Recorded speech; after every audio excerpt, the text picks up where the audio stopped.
Olá, paz de Cristo, mais uma vez aqui pelo canal Reino de Deus. Hoje eu estou aqui com o convidado, o irmão Wagner Olmos. Também estou aparecendo lá pelo Instagram juntamente com ele. E nós vamos tratar aqui um pouco das duas casas de Israel, tá? Hoje nós vamos falar um pouco aqui sobre as duas casas de Israel, que é um tema que é muito importante para nós entendermos as profecias. Então, vocês que não conhecem sobre esse tema, eu convido vocês a ficarem até o final. Você que está aí pelo Instagram, você que está aqui pelo YouTube ou pelo próprio Facebook mesmo, hoje a gente vai tratar um pouquinho desse tema. Para quem não conhece o irmão Wagner Olmos, eu já conheço ele há um bom tempo. Ele morava aqui próximo da minha casa.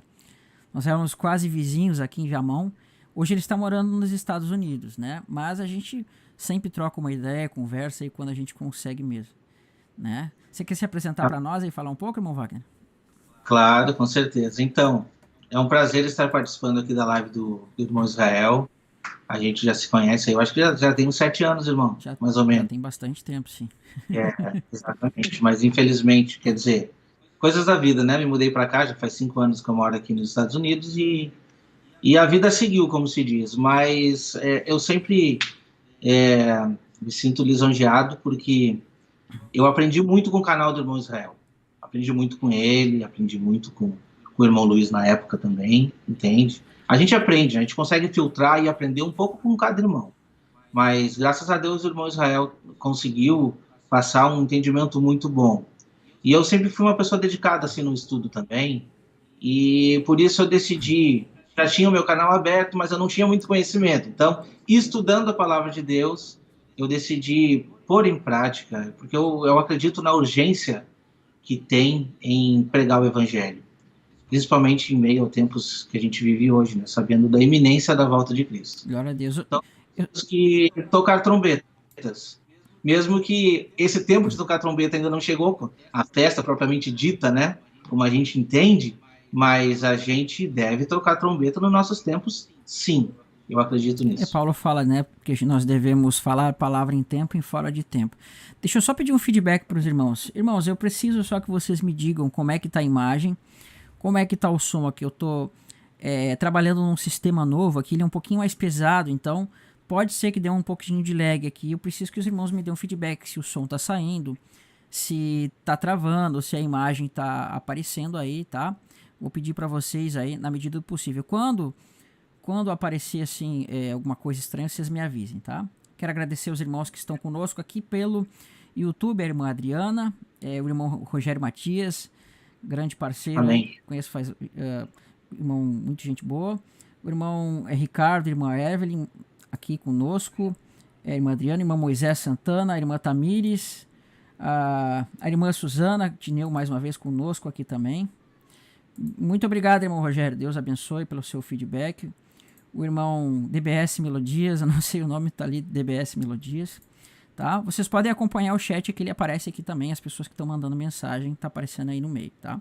Então assim a gente vai falar sobre esse tema hoje, pode ser que seja uma live não tão curta, mas a gente vai trazer bastante coisa legal para vocês aí, tá bom? Amém, irmão? Amém. Você queria falar um pouco sobre a questão do tema das duas casas? Sim, eu até estava conversando em off com o irmão, né, a respeito das casas de Israel. Eu vejo uma urgência. Eu sei que tem gente já se levantando, tem gente pregando. Esse assunto ele já começou agora, nesse momento, a entrar dentro das denominações até. Eu vejo isso, alguns irmãos postando e pregando, amém por isso. Mas eu vejo a importância de que nós que conhecemos sobre esse assunto, de pregar.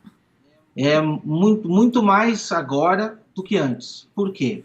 Porque sabemos da promessa de Deus contida no Antigo Testamento, pelos profetas, a respeito de um povo que seria levantado nos últimos dias. Entende? Na verdade, assim, não que seria nos últimos dias. Essa promessa ela já vem a partir do momento que foi instituída a nova aliança. Porém, o que acontece? Hoje a igreja não está preparada para isso, porque a igreja entende que Israel foi rejeitado e de que os gentios foram levantados. Então, assim, existe uma mentira e uma meia-verdade. A mentira é que o Israel, os judeus, foram rejeitados. Essa é uma mentira. E a meia-verdade é que os gentios foram levantados. Que os gentios foram levantados é verdade. Porém, a gente tem que entender quem são os gentios, né? Porque a gente sabe da promessa que foi instituída por Deus, de que, desde que foi passado lá para Abraão, Isaac, depois Jacó, daquela descendência sairia os filhos da promessa, como se diz. Então, a partir dos filhos da promessa ali, quando se instituiu a nova aliança, o corpo de Cristo ele começou a ser desenvolvido. E por assim ser, o Israel de Deus, na verdade, ele se levantou a partir daquele momento. A gente vê as profecias ali até contidas em Jeremias, né? Que fala desse povo, dessa unificação. Então é interessante entender o momento em que as 12 tribos de Israel foram divididas, espalhadas. Então, assim, hoje o povo se pergunta, sabe? Eu tinha essa pergunta e não entendi antigamente. Por que quando se fala de povo de Israel, se fala só de judeu? E muitas pessoas que estão assistindo essa live talvez tenham essa mesma dúvida. Cadê as outras 11 tribos? Talvez o irmão Israel possa nos ajudar e explicar onde é que tá as outras 11 tribos, irmão Israel. Sumiram no mapa? O que aconteceu com eles? Irmãos, alguns irmãos falaram que o meu som estava um pouco baixo. Eu aumentei aqui. Se tiver baixo, vocês me avisem ainda, tá? Só pra gente... É que eu não tenho como saber que está alto ou está baixo. Aí vocês me avisam. Irmã Mary escreveu, o seu som, Israel, está baixo. Aí você me avisa se está melhor, tá? Eu tenho que ver que se não vai estourar também. Senão pior ainda. Então, a questão das duas casas, irmãos... Na verdade, essa doutrina, eu aprendi ela... Foi na época que eu era judeu messiânico, né?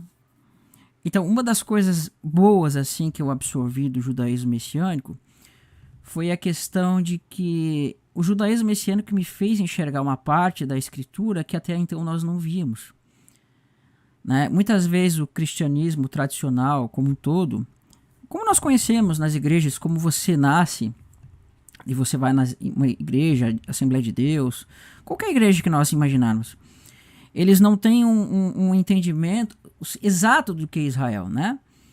E as pessoas, elas estão mais assim, ligadas mais às coisas que estão no Novo Testamento. É claro que para você ser salvo, para você aceitar Cristo, para você buscar a salvação, você consegue isso através do Novo Testamento.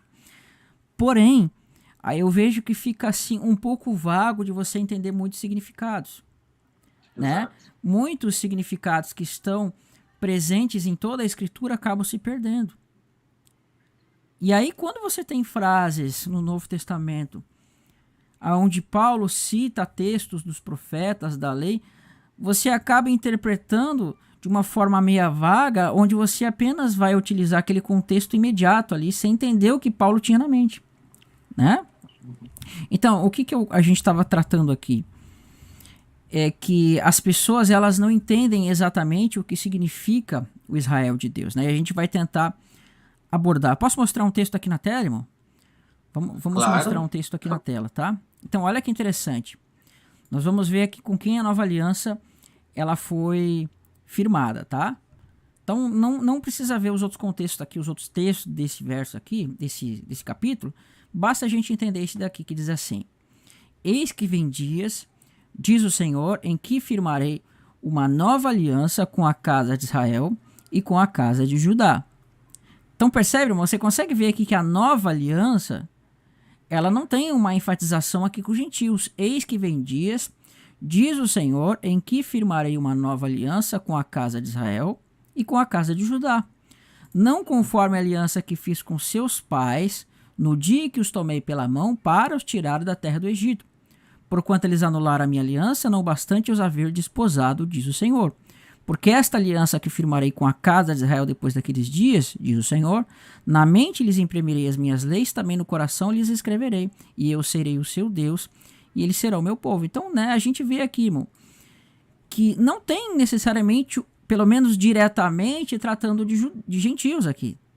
Mas a aliança que Cristo vai falar lá no dia da Páscoa, né, quando ele ia ser morto ali, naquela última ceia, ele fala: este é o sangue da nova aliança no meu nome, no meu sangue.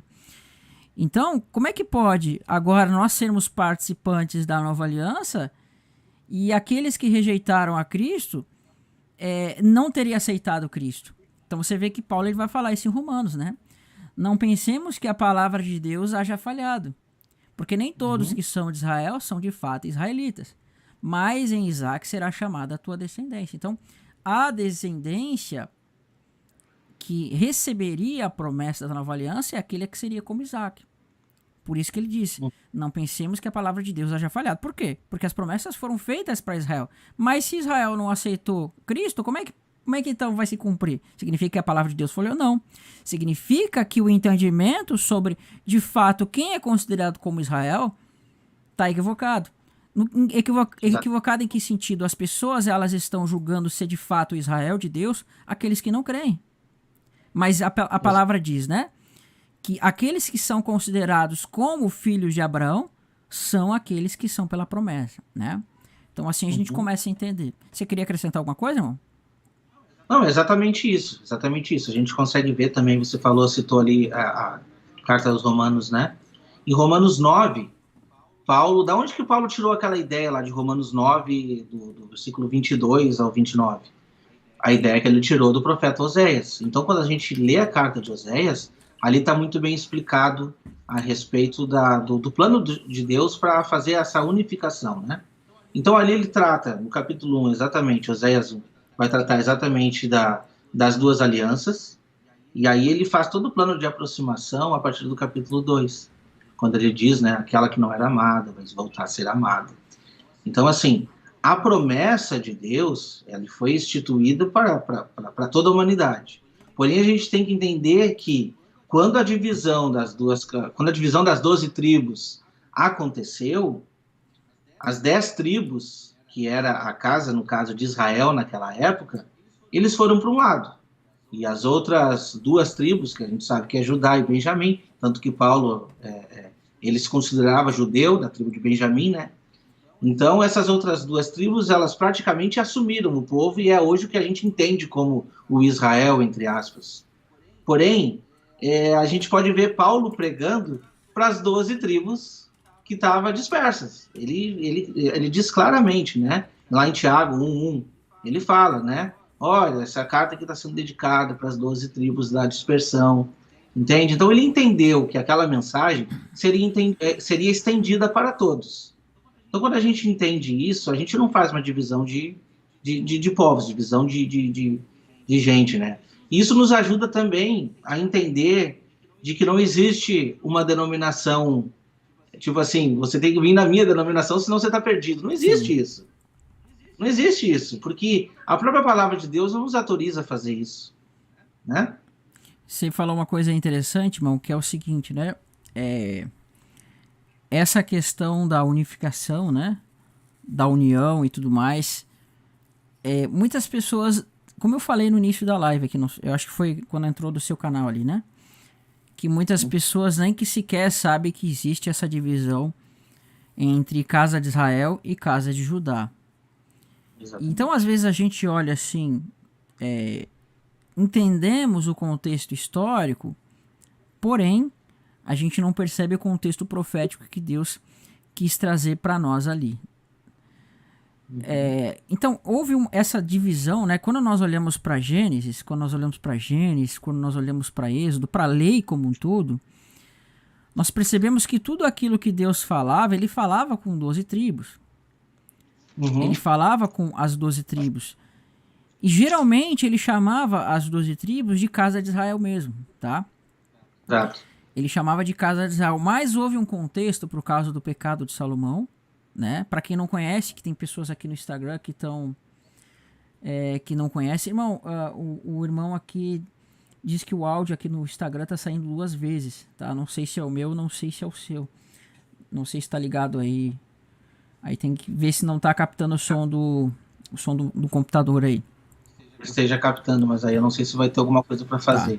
Tá. Ok. A não ser que eu deixe mudo o meu aqui. Você teria que usar o fone de ouvido no seu notebook daí. Aí, mas não tem problema.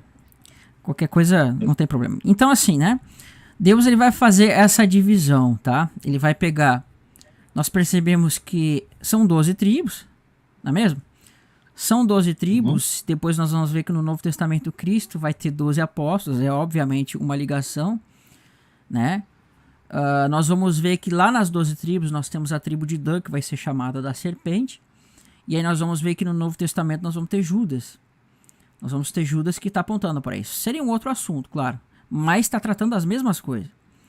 Então, quando nós temos essas 12 tribos, esta era justamente o quê? A casa de Israel que se tinha. Porém, quando Salomão ele peca seguindo os deuses das nações, as Astarote e tudo mais, o que acontece? Nós percebemos que Deus agora ele vai dividir, né, o reino de Israel em duas casas, a casa de Israel e a casa de Judá. A casa de Judá ela vai ser composta pela tribo de Benjamim, Judá e alguns levitas. Entretanto, nós devemos entender que muitas pessoas, algumas pessoas, aliás, que faziam parte daquelas outras 10 tribos, eles acabaram indo também para Jerusalém, alguns que eram fiéis ao Senhor. Tá? Então a gente pode, na verdade, entender que a casa de Judá são todos aqueles que passaram a habitar em Jerusalém. Então por isso que você vai ver no Novo Testamento que existia, por exemplo, uma mulher profetisa que ela era da tribo de Aser. Entende? Tem uma profetisa lá que ela era da tribo de Aser. Algumas pessoas ainda permaneceram em Jerusalém. Tá? Então essas pessoas que permaneceram debaixo da primeira aliança, que permaneceram fiéis ao Senhor, elas passaram a ser chamadas ali naquele contexto de casa de Judá. Porém, a grande maioria, né, assim como também, né, irmão, tinham pessoas da casa de Judá, levitas, você tinha próprios de Benjamim, judeus, uma minoria que também foi para o outro lado, que foi embora. Então, o que caracteriza justamente, na verdade, a casa de Judá da casa de Israel não é necessariamente a tribo especificamente, mas sim a posição que ele está levando. Ou se ele está no reino do norte ou se ele está no reino do sul. Isso que tem que ficar entendido. Então, senão a gente vai chegar no Novo Testamento, a gente vai ver algumas pessoas dessas tribos e a gente não vai saber explicar, né? Por exemplo, nós vamos ver também que Paulo não, mas Jesus, ele vai chamar a casa, os da casa de Judá, que nós entendemos, ele vai chamar de casa de Israel também. Eles assim, eu não vim senão para as ovelhas perdidas da casa de Israel. E ali ele estava tratando a casa de Judá. Em consequência, ele não estava chamando os gentios de casa de Israel. Então, existem momentos, tá? Mas, o que eu quero dizer para vocês aqui é o seguinte, então vai haver essa divisão. Então, a grande maioria do povo de Deus, composta aí dessas 10 tribos, ela vai fazer um reino à parte, que vai ser o reino da casa de Israel. E por causa da transgressão desse reino, esse povo vai acontecer o que com ele? Ele vai ser atirado nas nações. E por que Deus ele teve que... Por que Deus ele teve que fazer isso? Porque assim, irmãos, a vontade do Senhor sempre foi fazer um reino, e este reino, a casa de Israel com as 12 tribos, fosse um reino sacerdotal. E aí, pelo o fato do povo desobedecer ao Senhor, acabou o sacerdócio caindo sobre a tribo de Levi. Consequentemente, depois a grande maioria do povo começou a desobedecer a Deus, e esse povo que deveria ser o exemplo para as outras nações, acabou não sendo. Pelo contrário, acabou absorvendo o costume das nações e se pervertendo. Então, depois o próprio Salomão vai se perverter, vai absorver esses costumes das nações, a idolatria das nações, e aí Deus agora, por causa disso, vai dividir o reino. Porque se fosse o que Deus gostaria de fazer mesmo naquele contexto, era o quê? Era acabar com tudo mesmo. Só que ele não pôde acabar com tudo porque ele precisaria fazer com que o Messias viesse. Então ele teve que deixar uma parte do povo, que vai ser chamado de casa de Judá, para que o Messias viesse dessa parte. Por isso que vai ser dito assim, que a salvação vem dos judeus, ou seja, da casa de Judá. Então essa grande parte de Israel, ela vai ser lançada nas nações. Por que ela vai ser lançada nas nações? Ela vai ser lançada nas nações porque Deus ele precisa cumprir uma promessa que está lá em Gênesis, né? Que a descendência de Abraão ela seria como uma multidão de nações, mas ela também seria como a areia que está na praia do mar. Amém? Ela seria como a areia que está na praia do mar. Então imagina só, irmão. Se nós formos olhar hoje, geograficamente falando, fisicamente falando, é como se todos nós tivéssemos no nosso sangue um pouco de Abraão, um pouco desse sangue de Israel, desse sangue de Abraão. É como se a descendência de Abraão tivesse sido levada para todas as nações. Então, literalmente falando, na carne, né, de forma física, essa promessa se cumpriu, porque o sangue de Abraão se misturou nas nações. Agora, o grande lance é o seguinte, tá? Agora eu vou falar com uma experiência. É que, por exemplo, quando eu estudava as duas casas de Israel com o judaísmo messiânico, é que eles têm o entendimento que essa promessa tem que se cumprir num sentido físico. Como assim no sentido físico? Que a vontade de Deus foi espalhar o sangue de Abraão, o sangue de Israel entre as nações, para que as nações tornassem o que literalmente judeus praticantes do judaísmo, ou seja, levando você para Agar. E não é isso. Essa promessa ela se cumpre primeiro na carne, o sangue sendo espalhado, né? As nações sendo misturadas com Israel, mas aquele que Deus quer que vai ser de fato visto como descendência de Abraão mesmo, tem que ser os da promessa. Então não adianta, mesmo que você tenha o sangue de Abraão, mesmo que você tenha a cara de Abraão, se você não crer, não adianta nada. Então é como se Deus agora tomasse dentre esses aqueles que vão ser considerados como primícias, entende? É como se Deus tivesse feito uma grande plantação no mundo, porém agora ele vai tomar aqueles que creram, aqueles que vão ser considerados como primícia. Então Deus ele estava espalhando, ele estava plantando Israel no mundo, mas ele vai colher aqueles que são considerados como primícia. Por isso nós temos 144 mil e tudo mais.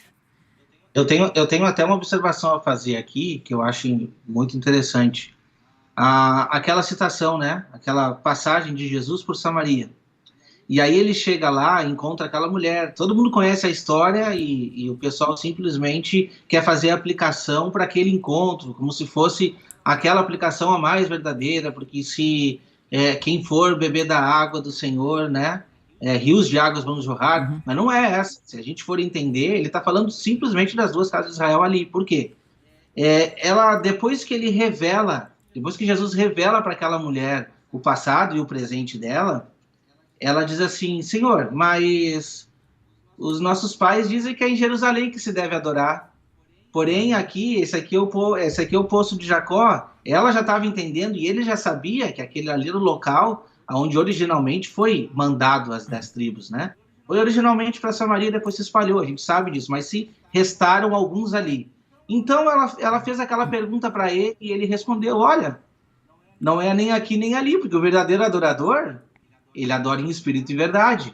Então a revelação que ele fez é uma ampliação, na verdade. Então aqui, a partir daquele momento transitório, ele ampliou. Ele pegou e ampliou as promessas que ela mesma estava achando: vocês não têm comunicação, vocês judeus, não podem se combinar com a gente. Há uma divergência, uma barreira de separação entre nós. E agora você está conversando comigo aqui, mas e aí? Qual é o lugar correto, então, para adoração? Né? E Jesus falou: nem aqui, nem ali. O verdadeiro adorador adora em espírito e em verdade. É esses o que o Pai quer. Então ele já estava começando a dar o sentido, né, irmão? Exatamente, né? Ali ele estava falando, deixa eu botar aqui a tela, peraí. Ele estava falando justamente da unificação, né? O irmão Rogério escreveu assim: pelo tamanho do meu nariz e as orelhas da família, devo ser um judeu. Então também sou, né? Porque o meu nariz é gigante. Sério, tem algo sim na ascendência. Matiarro, nunca fui a fundo, o importante é ter aceito Jesus, sim. Então, né, eu vejo que Deus ele cumpriu, como eu falei, né, literalmente, para que o sangue de Abraão se espalhasse, mas a vontade de Deus é que ela se cumpra, né? Não necessariamente, não é na carne. Não é na carne que nós temos que ver o cumprimento da promessa necessariamente, mas sim, né, aqueles que nascem de novo. Então é como se Deus ele tivesse plantado essa, né, que diz assim: semearei Israel. Você vai ver lá que fala de Jezreel, né? Será grande o dia de Jezreel. Que é o que acontece. Nós vemos que Cristo ele é plantado na terra. Depois, quando ele é plantado na terra, veja, né? Um grão de trigo vai dar origem a outros grãos de trigo.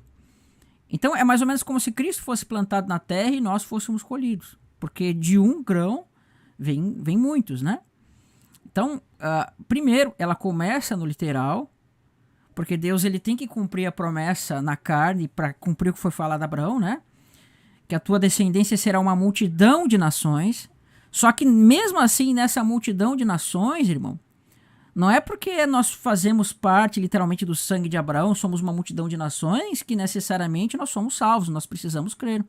Dentre essa multidão de nações, Deus vai tirar aqueles que são de fato filhos de Abraão, né? Então eu entendo dessa forma. Deixa eu botar esse texto aqui na tela, irmão, que nós estávamos lendo. Aqui. Diz assim: Eis que vem dias, diz o Senhor, e que firmarei uma nova aliança com a casa de Israel e com a casa de Judá. Não conforme a aliança que fiz com seus pais, no dia em que os tomei pela mão para os tirar da terra do Egito.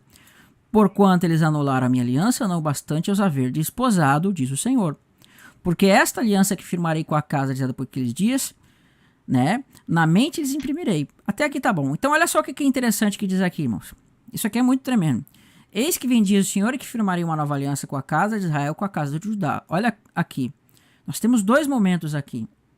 Primeiro ele fala de uma nova aliança com a casa de Israel e com a casa de Judá. Depois ele fala assim, porque esta aliança que firmarei com a casa de Israel, vê que ele não fala de Judá aqui? Ele não fala de Judá, por quê? Porque aqui ele está unificando já a casa de Israel com a casa de Judá, né? Ele não vai criar um nome novo, casa de Israel e Judá. Não, ele vai criar casa de Israel, ou seja, ele vai restaurar aquilo que já existia no início. Ele vai pegar isso que já existia, que era a casa de Israel, né? E vai restaurar aquilo que era no início. Então, essa aqui é a nova aliança. Só que o que nós precisamos entender, irmãos, é o seguinte. A grande sacada de tudo é nós entendermos que dentro disso daqui está os gentios, tá? Então nós vamos resumir aqui para vocês, irmão. Como eu falei, a casa de Judá, ela fala desse povo, tá? Desse povo que ficou ali debaixo da primeira aliança. Vamos colocar aqui como os judeus, né? Vamos colocar assim como judeus. E esse povo que estava debaixo da primeira aliança, eles permaneceram nessa aliança com o Senhor. Porém, a casa de Israel, nós vamos ler lá em Oséias capítulo 1. Vamos lá que vai dizer assim, olha que interessante. Diz assim: Diz-lhes o Senhor, põe-lhe o nome de Jezreel, porque daqui a pouco castigarei pelo sangue de Jezreel a casa de Jeú, e farei cessar o reino da casa de Israel. Então veja, né, o reino da casa de Israel ele vai ser cessado. Deus ele vai dar uma carta de divórcio para a casa de Israel, então ela vai ficar sem aliança. Então o único que permaneceu em aliança com Deus é o que diz aqui, ó. Vamos ver o verso 6. Tornou ela concebeu e deu à luz a uma filha. Disse o Senhor a Oséias, põe-lhe o nome de desfavorecida, ou seja, né, ela vai ser desfavorecida, porque eu não mais tornarei a favorecer a casa de Israel para lhe perdoar. Ou seja, Deus está desfazendo o reino da casa de Israel. Porém, da casa de Judá me compadecerei e os salvarei pelo Senhor seu Deus. Olha que interessante aqui, o Senhor vai salvar Judá pelo Senhor seu Deus. Então aqui é muito tremendo esse texto. Pois não o salvarei pelo arco, nem pela espada, nem pela guerra, nem pelos cavalos, nem pelos cavaleiros. Então, Deus ele está dizendo que não vai favorecer mais a casa de Israel, mas vai favorecer a casa de Judá. Você percebe que aqui está vendo um favorecimento para Judá, mas não um para Israel? Por quê? Porque Deus está pegando uma parte do povo que vai ser chamado de casa de Israel e vai tirar esse favor. E é muito interessante que diz aqui, irmão, né? Que Deus diz assim, né? Opa, subi um pouquinho aqui. Castigarei pelo sangue de Jezreel. E Jezreel era o nome que Deus vai utilizar para mostrar o quê? Essa plantação, porque Jezreel significa, aqui, vamos lá. Jezreel significa Deus semeia. E semear, irmão, significa literalmente espalhar no original hebraico. Então, deixa eu botar aqui, quando Deus, irmãos, ele estava fazendo essa divisão das duas casas e ele pega, acessa o reino da casa de Israel e envia para as nações, é como se Deus estivesse literalmente pegando um punhado de semente e atirando nas nações. Sabe? Ele vai pegar esse punhado de semente e vai atirar nas nações. E agora Israel vai florescer no meio dessas nações. Eles vão se casar, eles vão ter filhos, esses filhos vão se misturar, né? Salmander, que acho que era o nome do rei da Síria, vai pegar a casa de Israel, grande parte da casa de Israel, e vai levar para o reino da Síria, vários reinos, e agora esses homens vão ser levados para vários lugares do mundo. Em compensação, na Samaria, ele vai trazer povos de várias nações e vai colocar na Samaria. Alguns vão permanecer na terra, ali já vai ter a mistura. Então, aqueles homens de Samaria, eles eram misturados já com alguns gentios. Irmão, tá... Acho que caiu aqui a rede do irmão lá. Pera aí. Deixa ele reconectar ali que caiu. Eu acho que o irmão caiu aqui, tá? Ele já, acho que já logo volta. Irmão Wagner, caiu aí? Ué, caiu aqui, o Skype caiu. Você consegue ligar de novo lá, cancelar e ligar de novo? Deu, voltou aqui, voltou. Voltou? Agora a minha que parou o teu som no Skype. O teu voltou? O meu som tá aparecendo aí, o meu som pra você? Do Skype não, agora que trancou o Skype. Mas Tá. no Instagram a gente...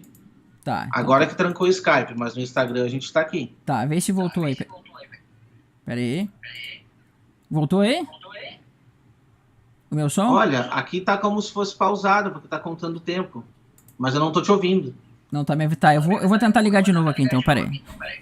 Tá Live bom. é assim, né, irmãos? Faz parte. Live é assim, de vez em quando tranca. Eu vou é que se eu fechar aqui, eu não sei se não vai sair você lá, tá? Fechei aqui.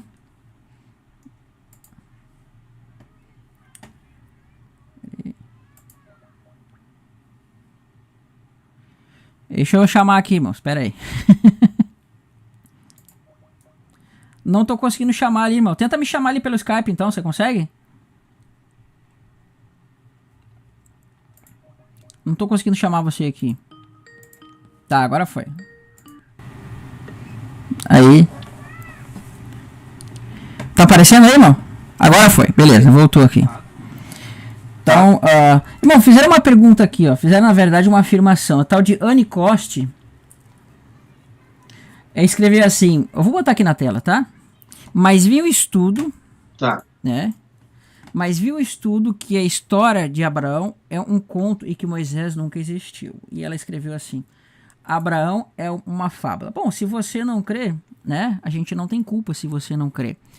Mas Abraão não é uma fábula. Se você for ver as 3 maiores religiões do mundo, elas são baseadas em Abraão, que é o islamismo, o cristianismo e o judaísmo. Todas elas têm uma raiz em comum.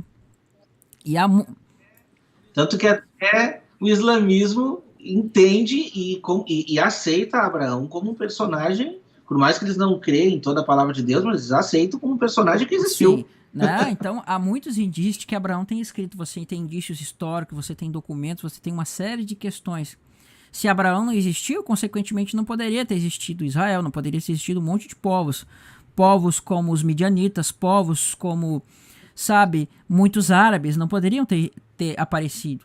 Então, fábula é a pessoa que falou essa questão para você, tá? Então, vamos continuar onde nós estávamos, irmão. Você quer fazer um acréscimo, irmão? Pode fazer aí. Não, eu acho interessante assim. Deixa eu só ligar o som aqui. Eu acho interessante assim, com relação à diferença Casa de Israel com os judeus, que a igreja, ao fazer essa divisão, ela não somente anula os judeus, porque elas entendem que o povo de Israel é só Judá, né? Mas como também elas não conseguem entender as promessas e qual implicação que essas promessas têm, principalmente para entender as profecias. Quer ver uma coisa? Eu venho de um berço, de uma raiz adventista.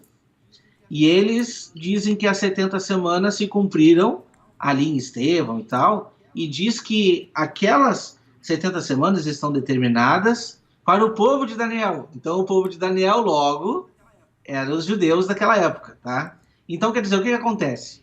Por não entender as promessas referentes ao povo de Israel, aquilo dali para eles está selado, entende? Tipo assim, não, essa profecia aqui teve o seu cumprimento nessa tal época, exatamente porque era referente ao povo de Israel, e tudo aquilo está no mesmo pacote para a antiga aliança.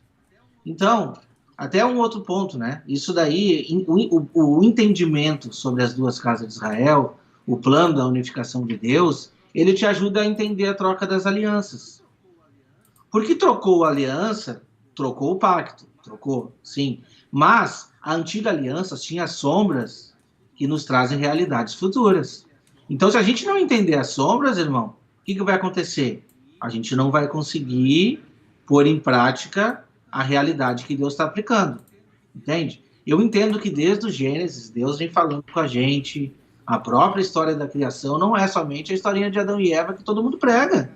Se você enxergar só Adão e Eva ali, o frutinho proibido comido e pronto, tu não vai conseguir tirar a maior lição que vem daquela, digamos, entre aspas, parábola. Não estou dizendo que aquilo não aconteceu, mas para quem consegue captar as informações que Deus colocou ali, você vê toda a história da criação até o último dia, que é o sábado, é um dia sem contagem de horas, sem contagem de tempo, né? Então, isso nos ajuda a compreender muito. Então, por isso que é importante entendermos, nos fazer entender a respeito das duas casas de Israel. Deixa eu botar aqui, peraí. Você falou ali da questão daqueles dias da semana, do início do Gênesis ali, né? Então, existem muitos aspectos ali que apontam, sim, né? Você vê ali que fala do semear, né? Que Deus ele plantou na terra, ou seja, tem uma ligação com Efraim ali. Você vê que fala do sexto dia, fala de Adão e Eva, né? Que Deus vai tirar a costela de Adão ali e vai formar aquela mulher. Então, isso ali é a edificação da igreja, né? Então, a gente vê esse detalhe ali. Tanto que se nós formos ver na medicina, quem entende de medicina sabe que o homem ele é composto de 24 costelas, não é mesmo? E essas 24 costelas, quando nós olhamos o termo costela no original hebraico, nós vamos perceber que costela é a mesma raiz da palavra que vai formar colunas, né? E aí nós vamos ver que lá em Apocalipse vai ser dito para aqueles que forem vencedores que eles serão, né, como colunas da casa do Senhor. Isso vai estar em Isaías 56 também. Porque estava mostrando justamente essa ligação com aqueles que se achegam ao Senhor seriam como costelas. Então, por que 12? Por que 24? É 12 mais 12. Você tem 24 anciões, você tem 24 horas. Você pode fazer uma ligação com 144 mil, que é 6 vezes 24. Então, tudo já estava escrito ali. Deus, quando tira essa costela e forma a mulher, é para mostrar que a mulher, ela fala desse pilar da casa de Deus, que fala desse pilar, né, do corpo de Cristo. E aí até na semana passada, acho que foi na semana passada, a gente fez um estudo lá no Projeto Igreja, irmão, onde nós tratamos justamente dessa questão da casa de Deus. E essa questão da casa de Deus, a gente começa a ver que Deus lá do princípio, ele vem tratando do quê?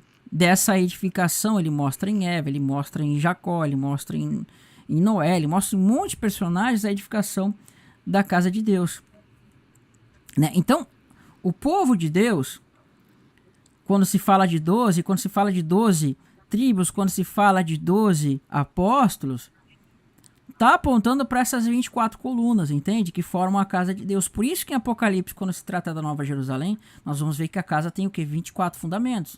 24 fundamentos também fala de 24 colunas, uma série de fatores. Por isso que Deus ele aponta para nós 12 tribos e 12 apóstolos. Por que Deus ele vai falar de 12 apóstolos? Irmão, se Israel fizesse da primeira aliança, fizesse aquilo que Deus queria, né, que Israel fosse de fato uma nação sacerdotal e as nações se achegassem ao Senhor por meio de Israel, né, elas fariam basicamente a mesma coisa que os 12 apóstolos fizeram depois, teriam levado a palavra do Senhor.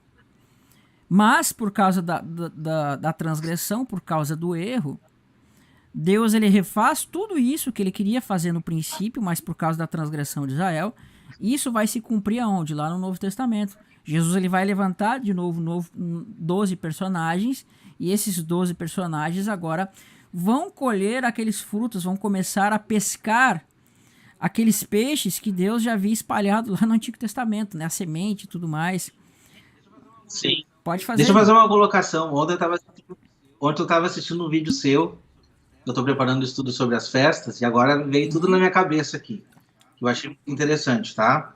Por quê? Porque quando nós chegávamos na festa da Páscoa, que tinha ali Páscoa e logo os asmos, nós tínhamos ali a representação dos pães asmos, que era Cristo. Pão sem fermento.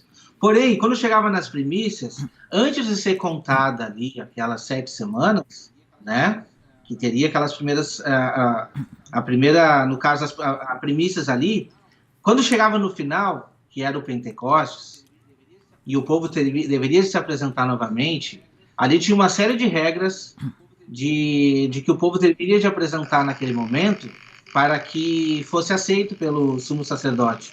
para ser apresentado. Uma delas era os 2 pães fermentados. Uhum. E se você ver bem, depois da festa das primícias, que vinha o Pentecoste, que significa, a gente sabe, o derramamento do Espírito Santo, nós teríamos lá no final, lá na festa dos tabernáculos, que é, na verdade, quando a gente vê, se eu não me engano, em Êxodo, que vai falar que os tabernáculos ali estava dizendo que era a festa das últimas, da última colheita. Então, que seria a última grande colheita. Então, esses 2 pães fermentados está significando, sim, a casa de Judá e a casa de Israel, preparando o povo para fazer aquela colheita. Então, quando você está falando aí das últimas chuvas, da colheita, exatamente isso. Isso engloba dízimo, com certeza. Quando a gente fala de dízimo, a gente não está falando de dinheiro, mas enfim, não é o assunto agora. Mas a questão é entender corretamente o que era simbolismo do passado, para que a gente possa transferir para a real vontade de Deus para nós. Que é o quê? Que a gente apresente os nossos frutos, né? De que Deus vai levantar primícias, e dessas primícias a gente vai ter uma grande colheita. Mas primeiro deverá ser apresentado os primeiros frutos, aqueles que vão o quê? Tocar a trombeta. E apresentar essas pessoas perante o nosso sumo sacerdote, hoje que a gente sabe que é Cristo. Amém, irmão. Deixa eu botar aqui. Vamos mostrar uns textos aqui para os irmãos. Vamos lá para Gênesis, capítulo 12. Olha que interessante. Já que foi falado de Abraão aqui, né? Eu vou ter que falar aqui eu vou ter que fazer um comentário aqui, mas eu vou botar aqui na tela, tá? Não é aqui o intuito falar, mas a irmã, ela escreveu assim, né? Isso aqui, até deixa eu subir um pouquinho o comentário aqui. Vai ficar aqui um pouquinho na frente, mas só para aparecer, tá? Então ela escreveu assim: gostaria muito de voltar a crer, de verdade. O professor Fábio Sabino tem estudos. E até hoje ninguém refutá-lo. Não estou querendo fazer confusão, somente entender tudo isso. Raciocínio lógico. Então, faz muitos anos que aqui no canal eu falo sobre Fábio Sabino, sobre Rubens Sodré, sobre todos esses camaradas aí que gostam de botar dúvida na cabeça das pessoas. Você quer um canal que refuta o Fábio Sabino? Você vai pesquisar o professor Euler Lopes. Ele refuta tudo que o Fábio Sabino mostra, os erros grotescos que ele fala do grego e do hebraico, né, querendo demonstrar coisas da escritura e infundamentar a escritura, tá? Então você pesquisa aí professor Euler Lopes, né? O Fábio Sabino não conseguiu refutar as coisas que o professor Euler Lopes falou referente a questões de tradução, tá? Então, infelizmente, essa pessoa é uma pessoa que está trazendo confusão aí para o meio do corpo de Cristo, tá? Mas não é o assunto aqui, vamos mudar. Então, vamos para essa profecia aqui, irmãos, que está em Gênesis capítulo 12, que diz assim, você conhece esse texto, né, irmão? Diz assim: ora, disse o Senhor a Abraão, sai da tua terra e da tua parentela e da casa de teu pai e vai para a terra que eu te mostrarei. De ti farei uma grande nação e te abençoarei e te engrandecerei o nome. Se tu uma bênção.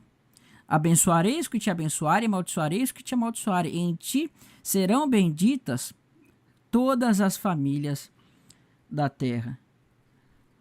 Irmão, sabe, as pessoas elas olham para esse texto aqui e elas não percebem a grandeza que esse texto nos traz. Está falhando um pouquinho minha imagem aqui, mas logo volta, tá? De ti farei uma grande nação e te abençoarei, né? Então, olha que tremendo. Abraão aqui, ele estava na sua terra, né? E Deus ele dá um chamado: Abraão, sai da tua terra e da tua parentela, farei de ti uma grande nação. E ele fala que vai abençoar o nome e te engrandecerei o nome, tu será uma bênção. Só que nós sabemos que Abraão, o que acontece? Ele não tem filhos, ele não podia ter filhos, a esposa dele, Sara, não poderia ter filhos. O que isso significa para nós, irmãos?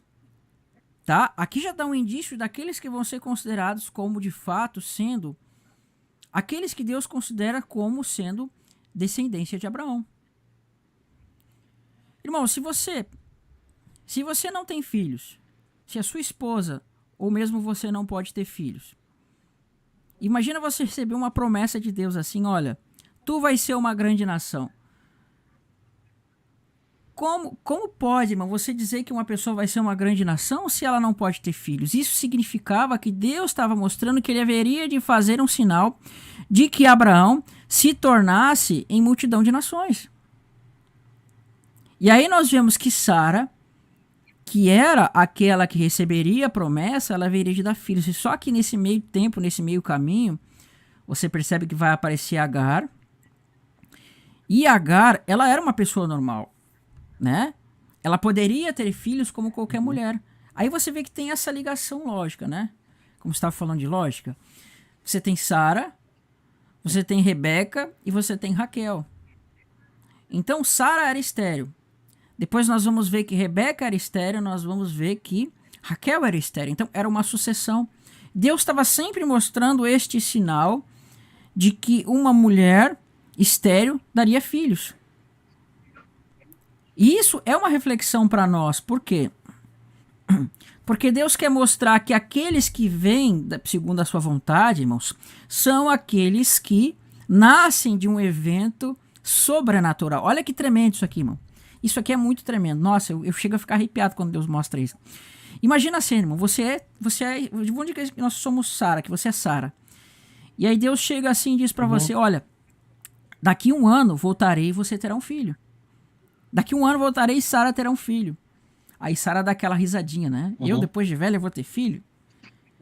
Aí Deus fala assim para Sara, por que tu te riste? Sim, tu terá um filho. Aí você vê que quando ela fala assim, quando ela se ri, ali a palavra tzak, né? Que ela é uma referência ao termo Isaac. Deus já estava mostrando que aquele riso ali era o cumprimento da promessa, que ela, né, estava se rindo de alegria.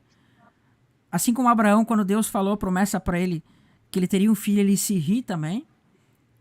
E aí lá no futuro nós vamos ver que vai dizer assim, ó, canta alegremente, ó estéril, que não destes à luz, exulta com alegre cântico, sabe? Porque mais serão os filhos da abandonada daquela que tem marido. Então Deus estava mostrando essa relação. Aí Deus ele fala assim, olha, daqui 1 ano eu voltarei e tu terás um filho. Por que ele fala daqui 1 ano eu voltarei e terá um filho? Irmão, Isaac está nascendo aqui da palavra de Deus. Foi uma ordem do Senhor, daqui 1 ano eu voltarei e tu terás um filho. Percebe que Deus ele já estava ali na sua matemática divina, ele já estava mexendo o tempo, ele já estava fazendo as coordenadas todas que ele tem que fazer segundo a profecia para que aquilo se cumprisse exatamente dali 1 ano.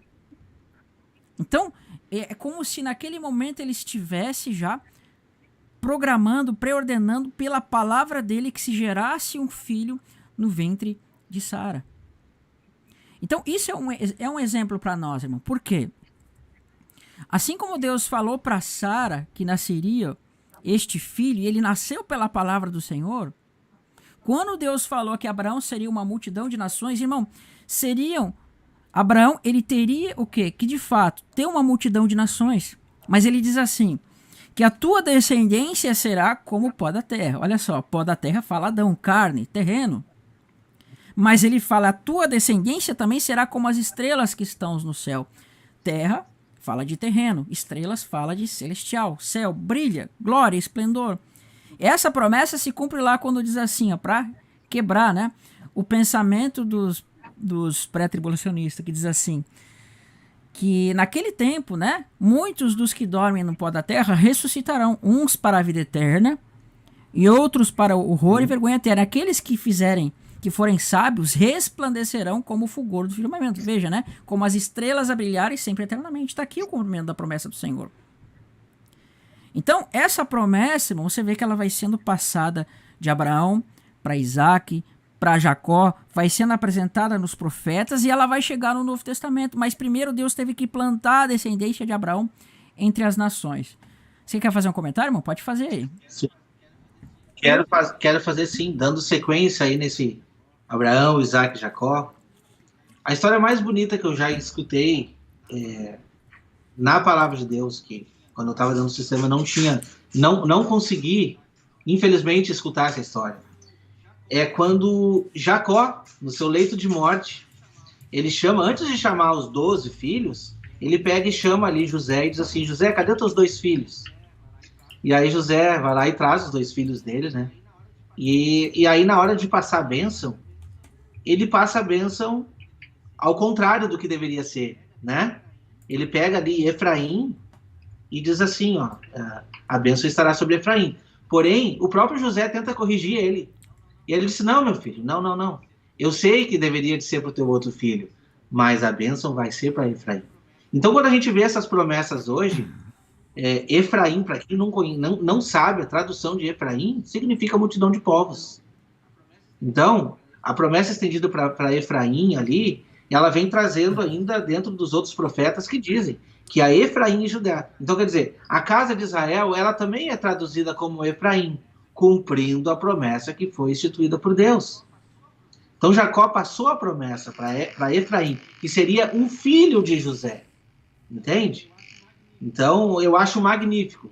Essa história também, para mim, é magnífica. Porque Deus, ele usa as coisas que não são reais para tornar real. Porque, na verdade, o primogênito não seria Efraim, né? Mas Deus fez com que a bênção recaísse sobre ele. Porque dali viria a nossa promessa. A promessa da unificação das duas casas de Israel, a partir de Efraim, que significa multidão de povos. Então, já que você falou essa questão, quero mostrar um texto aqui para os irmãos. Isso está em Gênesis 35, verso 11, tá? Deixa eu botar na tela aqui. Olha que tremendo, diz assim, um pouquinho mais para trás. Olha que interessante, tá? Com quem o Senhor vai associar Israel? Disse-lhe Deus, o teu nome é Jacó, já não te chamarás Jacó, porém Israel.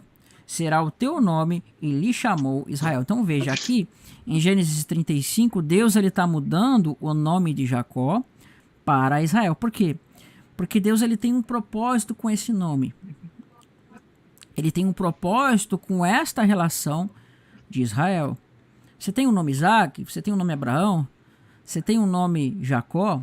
São nomes que falam da promessa, mas o termo Israel, ele é um nome que vai se cumprir aquilo com que Deus quer falar. Mas olha que interessante. Então você vê aqui Israel, né? O teu nome será Israel agora. Ele chamou Israel. E agora, olha o que ele vai falar aqui. Disse-lhe mais, eu sou Deus, o Deus Todo-Poderoso, ser fecundo. Então vamos ver aqui, essa palavra fecundo, ela é a palavra pará, que vai dar origem ao termo Efraim. Então ele está dizendo assim, literalmente, seja fecundo, ou seja, dentro desta promessa para Jacó aqui, para Israel, está o termo Efraim, pará. E depois disso ele diz assim, ser fecundo e multiplica-te uma nação. Olha só, nós temos aqui um primeiro momento, uma nação, tá? Mas num segundo momento ele diz assim, e multiplica-te em multidão de nações sairão de ti. Então eu vou marcar com outro nome, com outra cor. Então no primeiro momento ele vai ser uma nação. Então veja, aqui nós temos, deixa eu até botar aquela ferramenta aqui, tá? Para facilitar aqui, para poder fazer as ligações. Um minutinho só que vai carregar aqui. Não, tranquilo. Tá aqui, ó, já carregou. Então olha que tremendo. Vou fazer aqui um teste com vocês, tá? Vocês respondam aí, o irmão também. Irmão, qual é o nome que Jacó recebeu aqui? Tá, Jacó, né? Qual o nome que ele vai receber? Israel. Tá? Meu xará. Ó, Jacó passou a ser chamado de Israel. Será o teu nome. E lhe chamou Israel. Mas esse Israel aqui, ele vai se transformar no quê? Em uma nação. Multiplica-te uma nação. Opa, uma nação. Então, essa uma nação aqui, irmão, tá apontando para quê? Para aquele povo de Israel unificado em 12 tribos. Um reino unificado, uma nação composta de 12 tribos, que é a nação de Israel. É o Israel todo unificado. Porém, você também vê que é o seguinte, essa nação, ela é descendente de Israel, descendente de Jacó. Tá aqui, vou até botar aqui, ó. Ela é uma nação descendente de Israel. Então, qual é o nome dessa nação? É Israel. Não é mesmo? Se é uma nação que tem o nome de Israel, uma nação, qual é o nome que vai receber essa multidão de nações? Que nome vai receber, irmão? Israel também. Se essa nação aqui, que nós sabemos quem é, receber o nome de Israel, automaticamente essa multidão de nações também vão receber o nome de Israel. Então você percebe que Deus já estava mostrando lá no início que uma multidão de nações receberia esse nome de Israel? Então, hoje, as pessoas elas não entendem isso. Mas o que nós estamos querendo dizer aqui, irmão, é que nós que somos gentios hoje, ainda que sejamos gentios, pela descendência que nós temos em Israel, nós também somos chamados de Israel. Tá? Para que fique claro. As pessoas, elas entendem que há essa separação entre Israel e igreja, quando na realidade Israel é uma coisa só. Israel é uma coisa só que você tem um primeiro momento Israel na primeira aliança e você tem um segundo momento Israel na segunda aliança. No primeiro momento era o Israel composto de 12 tribos literais, físicas, e agora Deus amplia essa promessa, e essa promessa cai aonde? Nas nações, nessa multidão de nações. Por isso que Deus ele transforma Jacó em Israel, ou seja, se nós botarmos aqui Jacó é enganador. Irmão, nós, antes da nossa conversão, nós não éramos enganadores, nós não éramos pessoas malignas, nós não éramos pessoas que fazíamos o que era incorreto. Assim como Deus transformou Jacó em Israel, Deus ele vai pegar essas nações, que seriam Jacó no sentido de enganadores, e vai o quê? Transformar eles em Israel. É isso que Deus está mostrando aqui. Então ele vai pegar este título Israel que está caindo sobre as 12 tribos, ele vai colocar a semente das 12 tribos nas nações, e agora ele vai buscar estas 12 tribos na carne, que foram atiradas nas nações, elas vão ser chamadas não mais na carne, mas vão ser chamadas no espírito. Deus vai plantar a semente de Cristo no coração dessas pessoas que foram atiradas nas nações. E essas nações agora, quando voltarem, elas não vão mais voltar como gentios, mas elas vão voltar como aqui, Israel, tá? Aí vai se cumprir a promessa de que Israel seria uma multidão de nações. Aí eu faço pergunta, se nós vamos dizer, irmão, que o termo Israel vai cair sobre uma multidão de nações, quando é que isso se cumpriu, irmão? Você sabe dizer quando é que isso se cumpriu? Se não for dessa forma? Não tem como. Eu entendo que esse termo ele acaba se cumprindo no momento que a gente aceita que Deus ele é um Deus que ele faz as suas alianças com o povo dele, mas que essa aliança ela é muito particular, Sim. irmão. Ela é muito particular, tá bom? Porque se tu vê bem, tá, a gente contou a história aqui de como que foi a divisão das casas, mas o próprio povo de Judá que seguiu fazendo todos os rituais, eles mesmos não aceitaram a Cristo, irmão. Eles seguiam aquilo de uma forma totalmente errada. O cordeiro não era preparado mais, era vendido na porta do templo. Então você entende que eles não estavam seguindo nem os preceitos de leis que eles mesmos pregavam? Então quer dizer, Deus ele não está preocupado com quem está fazendo o ritual. Ele está preocupado com aquele que é o verdadeiro adorador, que adora em espírito e em verdade. Então eu entendo que esse é um momento particular de cada pessoa. Por isso que é importante o entendimento desse assunto, entende? Sabe, eu acho muito lindo aqui a citação que Paulo faz lá em Romanos, lá, né? Romanos 9, deixa eu abrir 25, aqui, peraí, Romanos assim, 9. Pode abrir. Romanos 9, 25, isso? Pode falar. Isso. Então assim, ó, assim como também diz Oséias, chamarei povo meu, o que não era meu povo, né? E amada que não era amada. E no lugar que eles dissessem, vós não sois meu povo, ali mesmo serão chamados filhos de Deus vivo. Mas relativamente a Israel, ele chama, né? Dele chama Isaías. Ainda que o número dos filhos de Israel seja como a areia do mar, o remanescente é que será salvo. Entendeu? Então, o que ele está querendo dizer? Ele também falou nos outros capítulos aqui de Romanos, judeu não é aquele que é interiormente, não é aquele que é exteriormente, mas o que é interiormente. Deus ele não está preocupado com o que é o externo, assim. Deixa eu mostrar, deixa eu pegar eu costumo usar esse bordão, deixa eu pegar minha roupinha de cristão, colocar aí na igreja. Deus não está me preocupado com isso. Ele está preocupado em eu me despir de tudo que eu sou e ser a igreja lá fora. Você está entendendo? Então, assim, o próprio nome igreja, né, eclésia, significa de dentro para fora. A gente tem que demonstrar o que a gente quer para o mundo. Então, assim, a gente está se tornando, sim, concidadãos, como diz Paulo, né, dos santos, concidadãos, entende? Então, não é por ser de sangue, mas é por ser aderido na promessa. Então, quando a gente vê isso, a gente consegue entender que a profundidade de tudo o que foi instituído por Deus, ela é tremenda, é fantástica.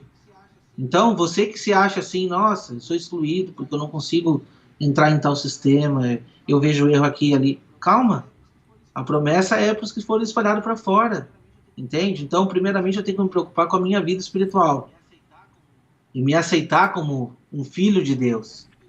E a promessa que foi instituída lá em Abraão, ela tem a ver conosco hoje.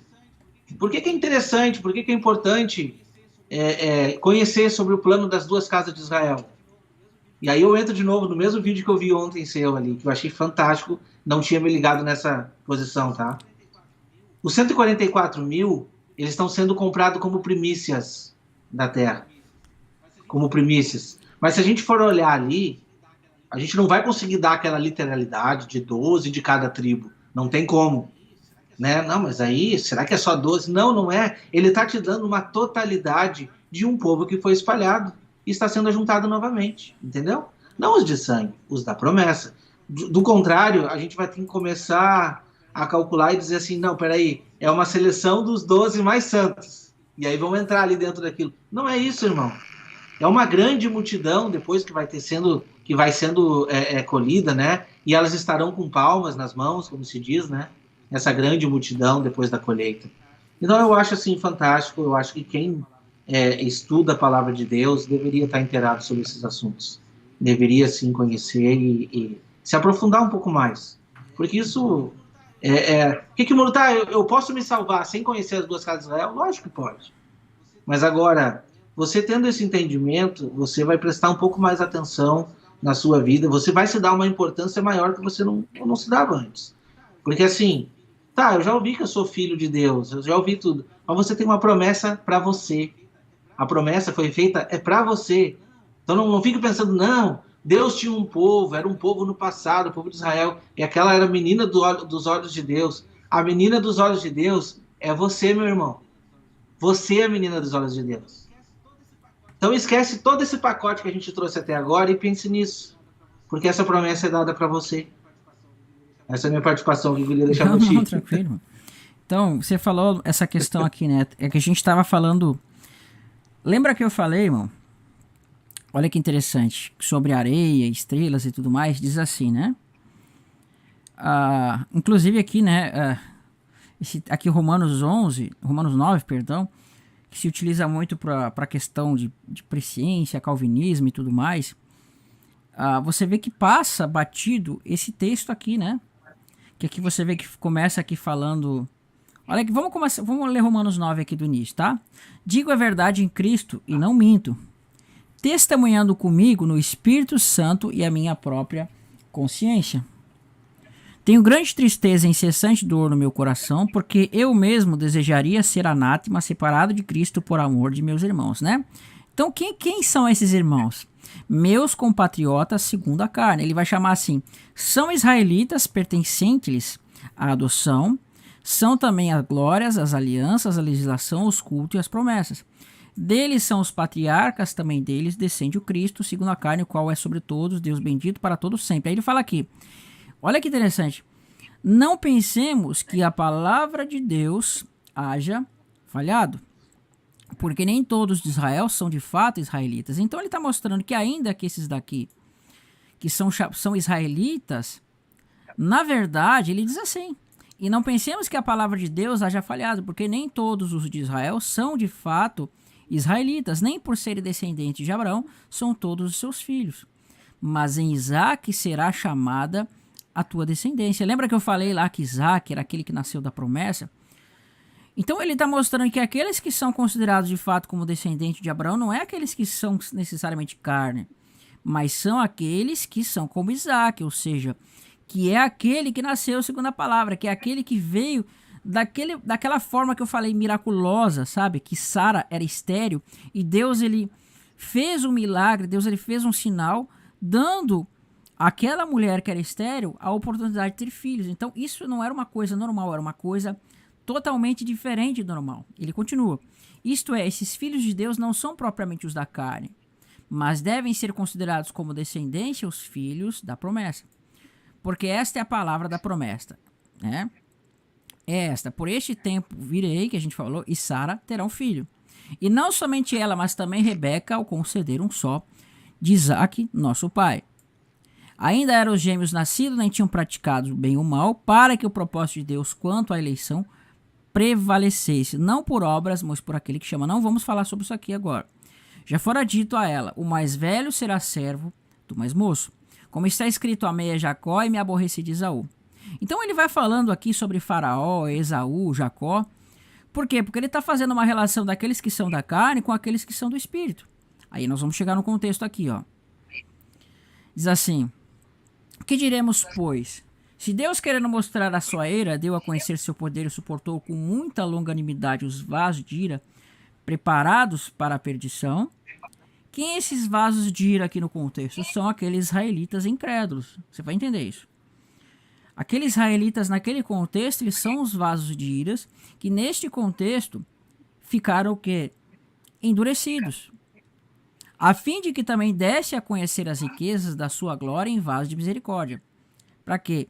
Para a glória que preparou de antemão. Aí ele vai aqui.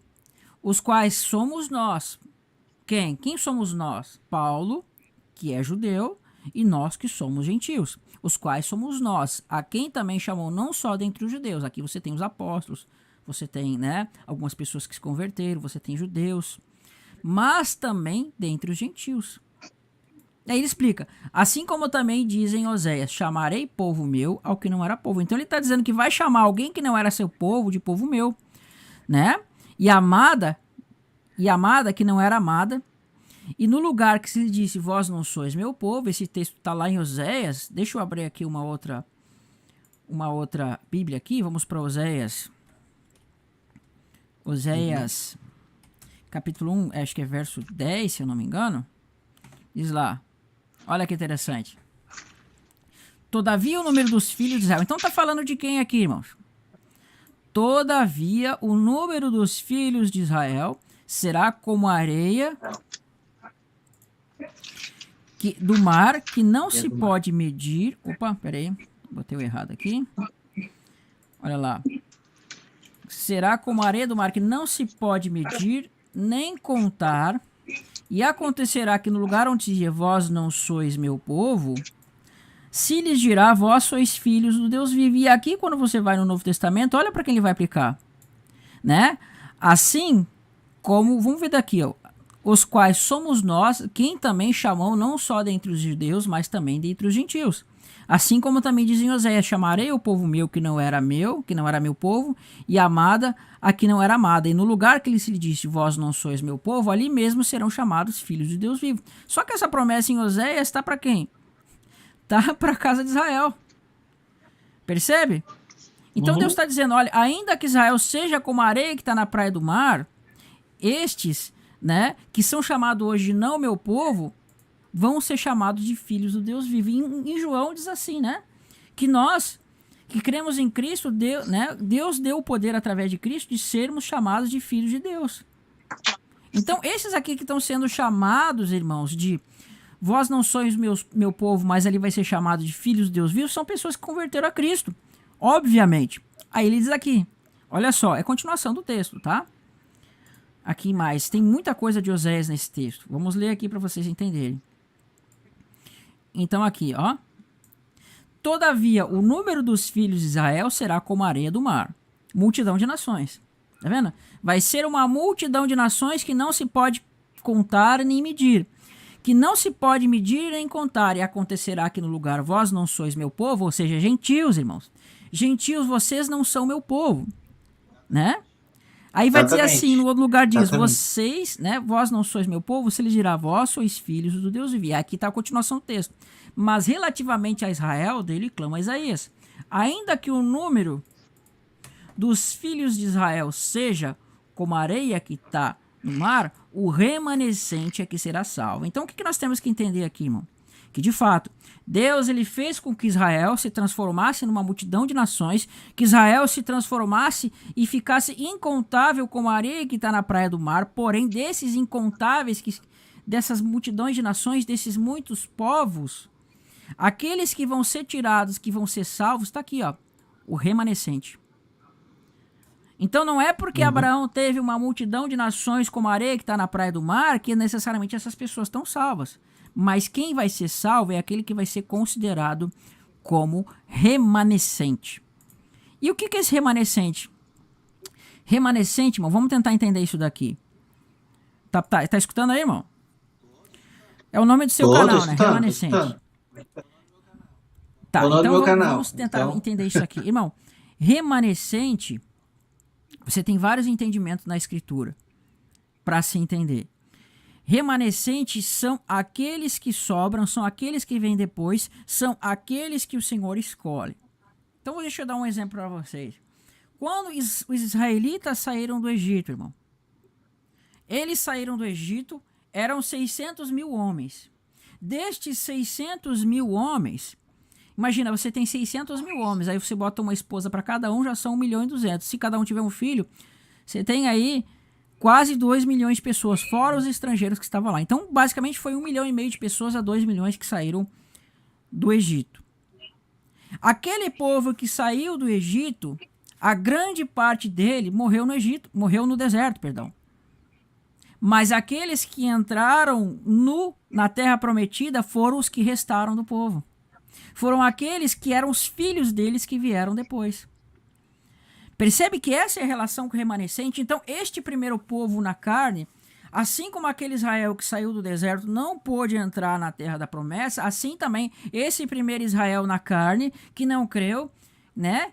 Que da mesma forma preferiu a carne, é como se eles tivessem ficado no deserto, mas aqueles que vieram depois, que são aqueles que creram, estes são os remanescentes e estes vão entrar.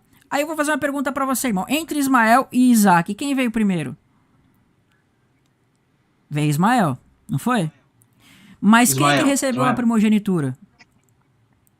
Foi Isaac. Aí depois nós vamos ver no contexto de Jacó e Esaú. Quem veio primeiro? Esaú. Mas quem levou a primogenitura foi Jacó. No contexto de Efraim e Manassés, quem era primogênito? Era Manassés. Mas quem levou a primogenitura foi Efraim. Assim também é a mesma questão. Exato. Esses que são na carne, esses que são, né, que são como a areia que está na praia do mar, eles são todos que são relacionados à carne. Ou seja, primeiro vem a carne, o terreno, né? Mas, ainda que estes que estão na carne sejam descendência de Abraão, o que fala a palavra? O remanescente, tá aqui, opa, botei a tela errada, o remanescente é que será salvo. Então, irmão, Deus ele planta as pessoas como terra da areia que está na praia do mar. Mas ele vai colher dentre esta terra que está na areia do mar aqueles que vão ser considerados como estrelas. Primeiro, a descendência de Abraão ela teria que ser como terra que está na praia do mar, e Deus vai tirar dentre essa terra, ele vai tirar estrelas que estão no céu. Então, este é o remanescente que vai ser o que lá? As primícias, né?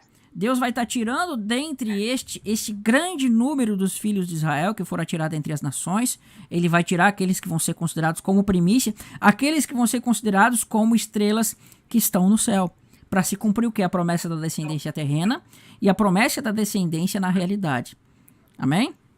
Você quer acrescentar alguma coisa? Eu vou vendo algumas perguntas aqui para a gente responder também. Tá. Não, eu gostaria que você colocasse na tela aí Ezequiel 37, vamos lá. Ezequiel 37, o versículo Ezequiel 15. 37, verso 15. Vamos lá. Espera aí. Isso, do verso 15 em diante. Vou colocar aqui, pode falar. Então, o que diz ali?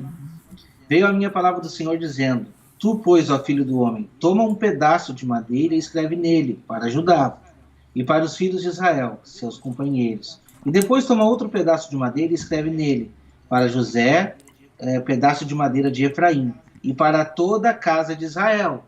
Você vê só o que está dizendo ali, né? A todas as casas de Israel, seus companheiros. Ajunta-os um ao outro, faze deles um só pedaço, para que se torne apenas uma na mão. Quando te falarem os filhos do teu povo, dizendo: Não nos revelará o que significam essas coisas? Tu lhes dirás: Assim diz o Senhor Deus: Eis que tomarei o pedaço de madeira de José, que esteve na mão de Efraim e das tribos de Israel, suas companheiras, e o ajuntarei ao pedaço de Judá, e farei deles um só pedaço. e se tornarão apenas um na minha mão. Então ele fez aquela alegoria com 2 pedaços de madeira para dizer que aqueles 2 pedaços seriam juntados novamente. Então, quando tem aquela colocação que diz lá no Novo Testamento, né? Eu não me lembro do livro agora, mas diz, né, que aqueles ramos que agora se forem enxertados tem Romanos 11. É capaz, Romanos 11. Deus é capaz de fazer que se torne, né, uma videira natural, digamos assim. Então, é mais ou menos a mesma colocação. Mas olha só, os pedaços da mão de madeira que houver escrito, estarão na tua mão perante eles. Diz-lhes, pois, assim diz o Senhor Deus: eis que eu tomarei os filhos de Israel entre as nações, para onde eles foram, e as eu congregarei de todas as partes, e os levarei para a sua própria terra. Farei deles uma só nação na terra, nos montes de Israel, e um só rei será o rei de todos eles. Nunca mais serão 2 nações. Está vendo que ele está dizendo exatamente sobre essa unificação? Nunca mais para o futuro se dividirão em 2 reinos. Então a explicação é muito clara para mim, sabe? Para quem tem alguma dúvida de que será que é verdade, será que é um conto? Não. Essa é uma profecia que está se cumprindo hoje. O Israel de Deus ele está se levantando. O Israel de Deus ele não tem um templo físico, infelizmente, né? Porque se tivesse, nós estaríamos todos comemorando, mas estamos espalhados nos 4 cantos da terra. Eu acredito que isso só será possível, primeiramente, assim, essa unificação, ela é espiritual, eu entendo assim, tá? Mas ela vai ser literal em um futuro muito próximo, porque Jesus está voltando. Então, essa nação vai se juntar novamente, entende? Então, hoje não tem motivo para ter divisão. Nós somos aproximados por Cristo. Cristo aproximou o seu povo, na verdade. Então eu acho fundamental de que a gente possa entender isso. Amém, irmão. Deixa eu botar aqui a tela, que eu sou meio errado aqui nesse programa. Peraí, vamos continuar aqui então. Amém, irmão, né? Você citou um texto aqui muito tremendo. Então, eu quero ver aqui uns comentários, irmão, que as pessoas colocaram aqui, que tem a ver com o tema aqui. Diz assim: por 3 vezes Deus usou a palavra moed sobre o nascimento de Isaac. Sim, essa palavra moed significa tempo determinado, né? Que era a palavra que era utilizada para se colocar nas festas de Deus, tá? Então, ela geralmente é utilizada para nós vermos os tempos apontados de Deus. É claro que tem outros significados também. Moed é o equivalente no grego kairos, tá? Você tem o cronos e você tem o kairos. Cronos seria o tempo literal, né? A palavra que é o tempo equivalente a cronos no hebraico eu esqueci. Mas a palavra moed, que é equivalente à palavra kairos, significa o tempo de Deus. Não é esse tempo do relógio que nós temos aqui, mas é aquele tempo de Deus no qual Deus move as coisas, tá?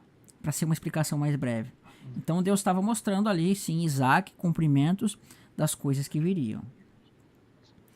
O irmão Moisés Santana, que ele fala uma explicação, é meio complicado explicar agora, tá? Mas se a gente chegar lá, a gente explica. Explicar sobre a filha de Jairo e a mulher com sangramento. Então, ali você vê que a filha de Jairo e a mulher com sangramento, ela está apontando. Você vê que a filha de Jairo, ela tinha 12 anos e ela morreu.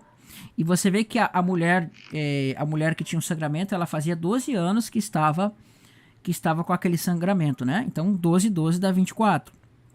Então, você vê que Jesus, ele cura a mulher com sangramento com 12 anos. E você vê que Jesus, ele ressuscita a filha de Jairo com 12 anos. Então você tem uma ligação aqui com as 12 tribos, com as 12 horas, com 24 horas, quando soma as duas, com 144 mil. E aí você vê a cura, né, que Jesus está fazendo sobre esse número 12, tá? Então tem uma explicação aqui relacionada a isso. É essa mulher, né, de 12 anos, está apontando para as 2 casas de Israel também aqui, né, na promessa, na carne e tudo mais. Aqui o irmão Marcelo botou a carta de divórcio a Efraim e Dan por idolatria, exatamente, né? Inclusive você vê aqui falando de Dan, tá? Eu quero trazer um estudo para os irmãos aqui, tratando sobre Dan, que é muito tremendo. A gente vai fazer isso esse mês ainda, se der tempo. Tem muita coisa que eu quero trazer aí. Você vai ver que aqueles que construíram o tabernáculo de Moisés foi Metzalel, Metzalel, né? E Oliaba, acho que é o nome do rapaz lá. Um era da tribo de Dan e o outro era da tribo de Judá. Esses 2, eles edificaram o tabernáculo de Moisés, e nós vamos ver que depois Salomão, da tribo de Judá, e o rei de Tiro, que ele era um danita também, esses dois vão edificar o templo de Salomão. E aí Cristo vai falar lá no futuro, né? A pedra que os construtores rejeitaram, esta veio a ser a principal pedra de esquina. Então quem foram os construtores? Está apontando para a tribo de Judá e para a tribo de Dan. E é interessante que o traidor de Cristo é Judas, né? Que é Judá. E aí nós vamos ver que Dan vai estar dizendo que ele vai ser como a serpente que vai morder o calcanhar do cavaleiro. E foi por meio de Dan que a idolatria chegou lá onde? Né? No contexto da divisão quando lá em Samaria, em alguns outros eventos, tá? Então por Dan entrou a idolatria em Israel também. Tem um estudo muito interessante sobre isso. O irmão colocou aqui, se Efraim está no contexto de José no 144.000 e o Senhor pegou a vara de José e Efraim está subentendido em José e Dan, por que Dan não se também foi por idolatria? Então, irmão, aquele número lá, aqueles nomes, eles não são necessariamente nomes literais para designar coisas literais, mas eles falam de um resumo espiritual daquilo que Deus quer mostrar. Por que lá não está aparecendo Efraim? Porque Efraim já está ali. Quando você vê aquelas 12 tribos, você vê que não está Dan, mas vai estar Manassés, vai estar outras questões ali. Porque Deus está mostrando essa unificação, essa multidão de nações ali, e Deus está mostrando aqueles 144.000 não contendo Efraim, porque ele vai mostrar o cumprimento de Efraim um pouquinho mais para frente, quando falar da multidão de nações. Então, no contexto, ele mostra os 144.000 como 12 tribos, depois ele não vai colocar Efraim para mostrar que Efraim é aquela multidão de nações, mas na verdade aquela multidão de nações é esses 144.000. E aí não tem Dan ali, por quê? Porque Deus está mostrando que Dan, ele é uma tipificação de Ismael, uma tipificação de Esaú e uma tipificação, né, daqueles que vão trair, como foi Judas. Judas, ele traiu o Senhor por moedas, e Dan está apontando para aqueles que vão trair ao Senhor por causa da marca da besta. Percebe que as moedas lá que Cristo foi traído era uma moeda que tinha a face de César?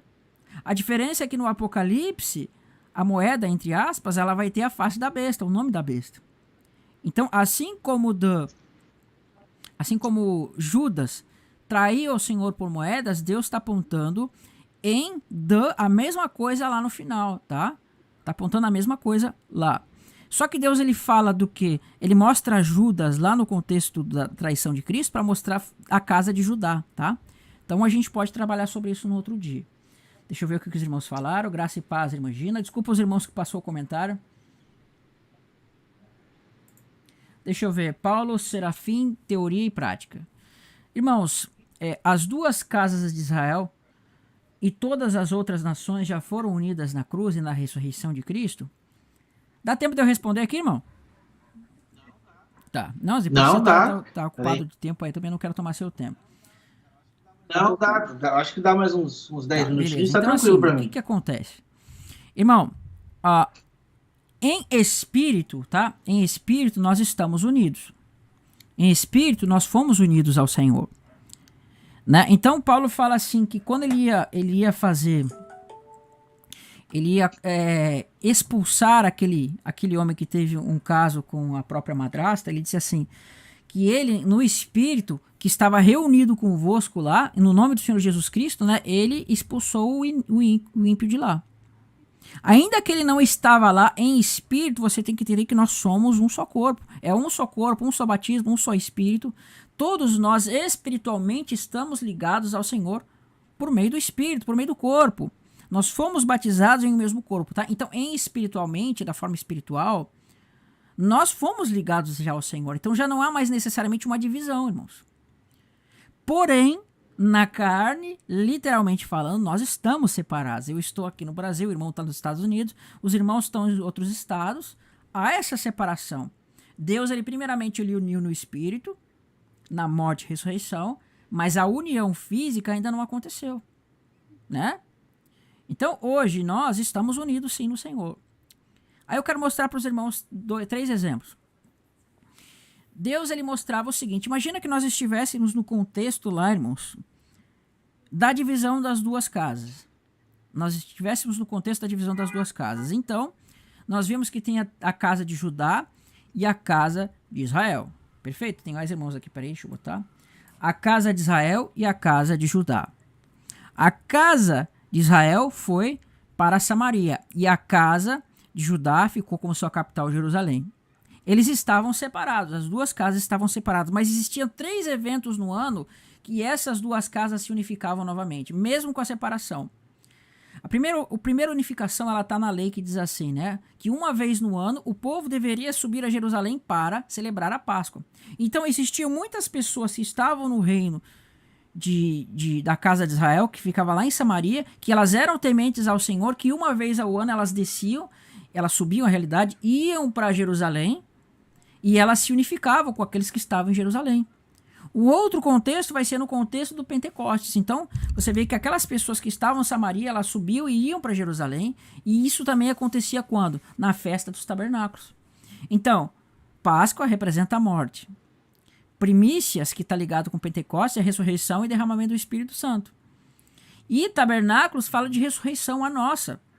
Aí onde vai ter alegria o reino de Deus. Então Deus mostrava pela lei que havia uma unificação pela morte e ressurreição, pelo derramamento do Espírito e pelo reino de Deus, que é a ressurreição. Por mais que houvesse separação entre as duas casas, quando haviam essas festas, o povo peregrinava para Jerusalém e celebrava as festas, tá? Então Deus fez isso conosco. Ele uniu pela morte e ressurreição, pelo Espírito, e vai unir fisicamente pela ressurreição do corpo, tá? Aí sim, nós vamos ter de fato a reunião. Pode falar, irmão. Você ia falar? Não, é exatamente isso, exatamente isso. O resumo das festas, ele traz exatamente a aproximação do povo, né? Então, quando a gente diz assim, que a gente vai lá para o Novo Testamento e vê as festas, as reuniões solenes, elas foram eliminadas completamente, elas foram eliminadas fisicamente, mas a gente tem que entender a sombra, porque se a gente entender a sombra do que significava, a gente vai ver que a gente está completamente incluído dentro daquelas cerimônias, entende? Então, restando, como a gente sabe, 3 festas para se concluir. E a gente entendendo que todos aqueles preceitos, eles devem ser entendidos espiritualmente, hoje, a gente fazendo parte, a gente entende que a gente ainda tem que tocar trombeta depois do derramamento do Espírito Santo, né? Lógico. Então, pregar o Cordeiro Pascual. Eu penso assim, irmão, eu penso que cada pessoa, ela deve, se tu for parar para pensar, cada pessoa, ela vai passar por um dos ciclos das festas. Sempre vai passar. Por quê? Para ela se tornar um concidadão dos céus, ela tem que aceitar o Cordeiro Pascual. Ela tem que aceitar a morte de Jesus. Esse é o primeiro ponto. Segundo ponto, ela tem que se fazer presente nos pães asmos, porque ela tem que fazer parte do corpo de Cristo. Os pães asmos significam o corpo de Cristo. E aí vem o terceiro ponto, as primícias. Não existe uma conversão sincera sem que, primeiramente, a gente ofereça as nossas primícias, que são o quê? As nossas obras, irmão. Não existe um irmão que... Tá, a gente não é salvo por obras, tudo bem, mas a gente vai apresentar os nossos frutos para Deus, vai ou não vai? Essa é a verdade. Então a gente tem que entender isso como dízimo. E quando a gente tem o derramamento do Espírito Santo, que significa exatamente o Pentecostes, a gente está pronto para passar pela expiação. Toda pessoa está pronta para passar pela expiação. E só estamos aguardando o quê? Os tabernáculos. Entende? Então, assim, eu acredito que cada pessoa tem que passar pelo sistema das festas. Tá? Não estou pregando aqui que a gente tem que voltar para aqueles rituais, mas não, que a gente possa entender que aquilo foi um plano muito bem arquitetado por Deus para unificar o povo. Essa é a verdade, para unificar o povo. Não era uma vontade de Deus que esse povo fosse espalhado. A ideia era que o povo ficasse sempre junto. Mas isso teve que acontecer por causa da desobediência do povo, que infelizmente adorou outros deuses e se tornou insustentável. Entendeu? Então, eu acredito que já pensando nisso, Deus fez essa promessa, irmão. Por quê?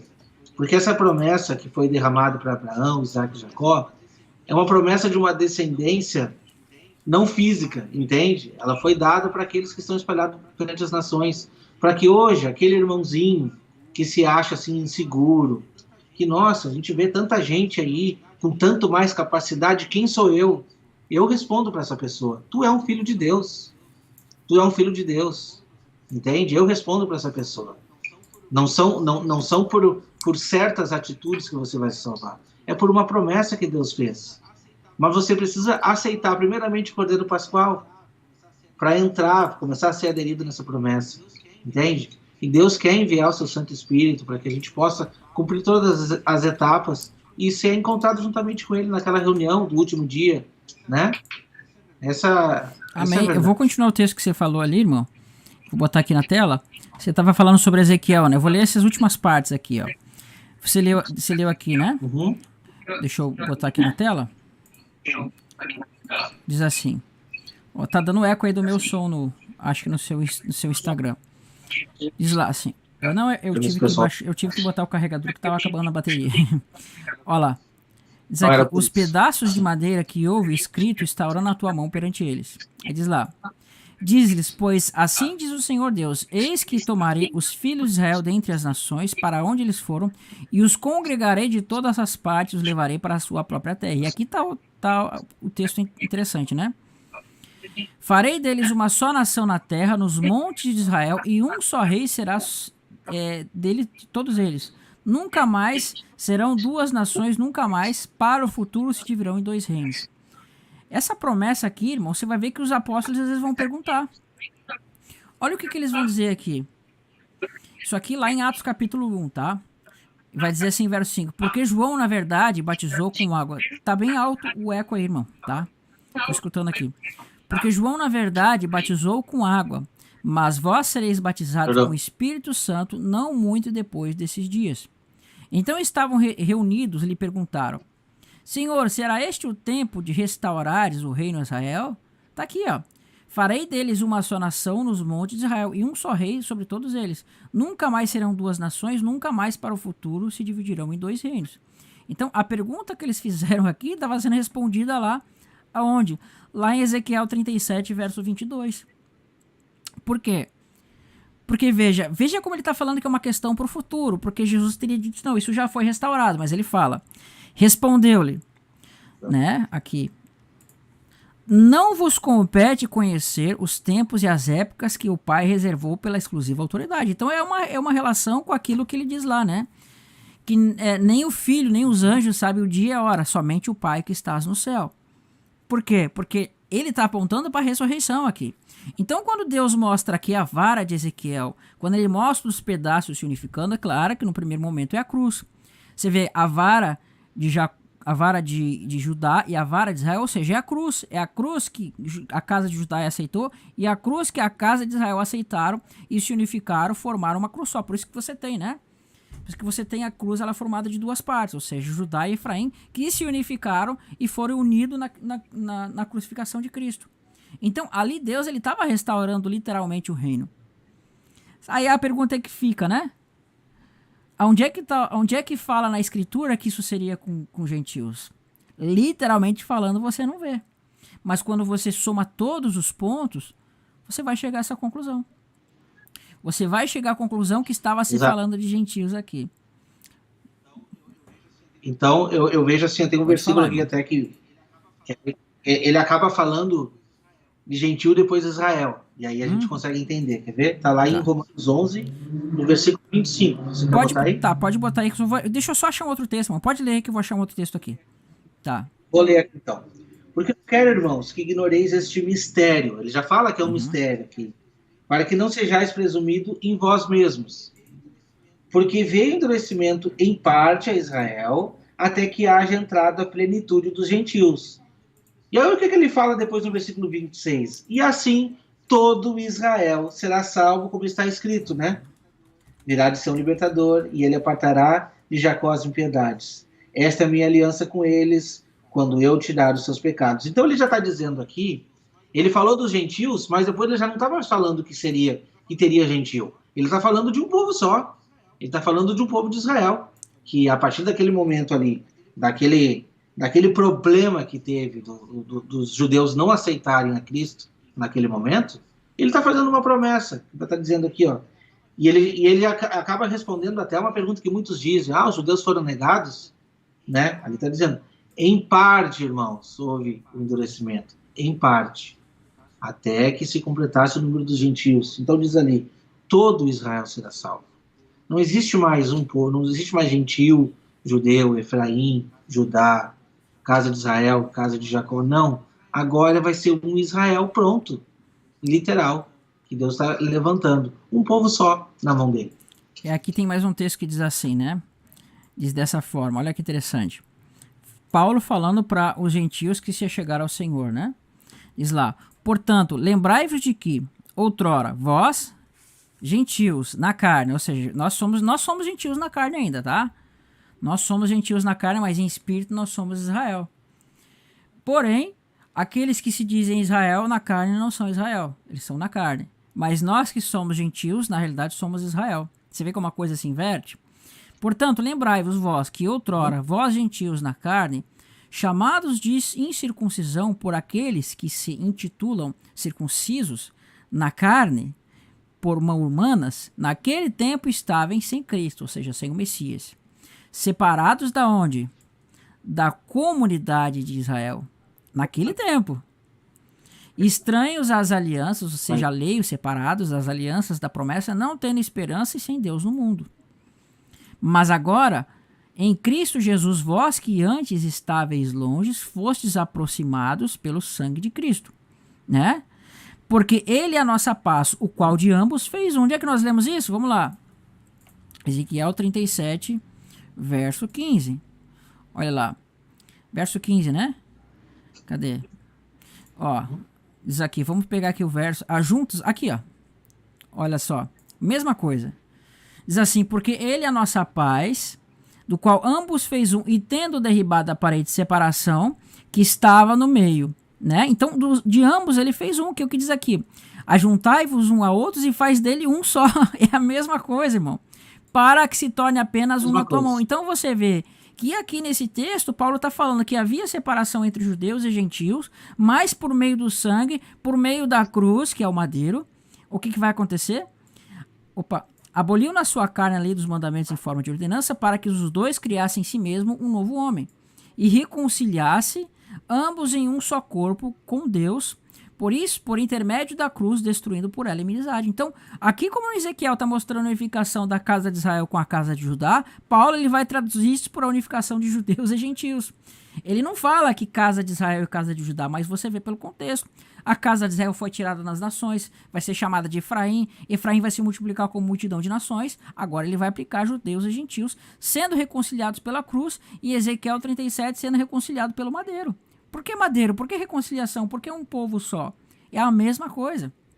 Aí diz assim, e vindo evangelizou, né, para vós outros que estáveis longe, a paz e os que estavam perto. Porque por ele ambos temos acesso ao Pai em um espírito. Assim já não sois mais estrangeiros. O que nós somos, irmão? Povo de Deus. Nós somos filhos de Deus, nós somos concidadãos dos santos, família de Deus, porque nós não somos mais aqui separados da comunidade de Israel. E quando você faz parte de uma comunidade, você é o quê? É parte dessa comunidade. Se eu sou participante da comunidade de Israel, logo eu sou um israelita. Então está aqui o texto, claro. Nós não somos mais gentios, irmãos, mas nós somos Israel, porque a Escritura fala para Israel, Israel multiplica-se numa nação, Israel na carne, numa multidão de nações, Israel sendo atirado nas nações. Agora, essa multidão de nações vai receber o que? O nome de quê? De Israel. Por isso que hoje nós somos unificados nessa comunidade Israel. Você quer acrescentar mais alguma coisa, mano? Nós já estamos com 1h30, né? Bom, eu estou satisfeito. Se eu não conhecesse sobre esse assunto, eu estaria, eu acho que, bem inteirado. Não, eu estou satisfeito. Realmente, é muito bom compartilhar sobre esses assuntos. Ele não se esgota. A gente sabe que ainda tem o cunho profético, que vai refletir nas duas testemunhas, Apocalipse 11 e tudo, mas de repente a gente deixa para um outro momento. Não tem como falar desse assunto em 1h30, né? Não tem, é muito... Não tem como. Mas é muito bom, é muito bom. O tempo passa e a gente vai discorrendo e vai aprendendo.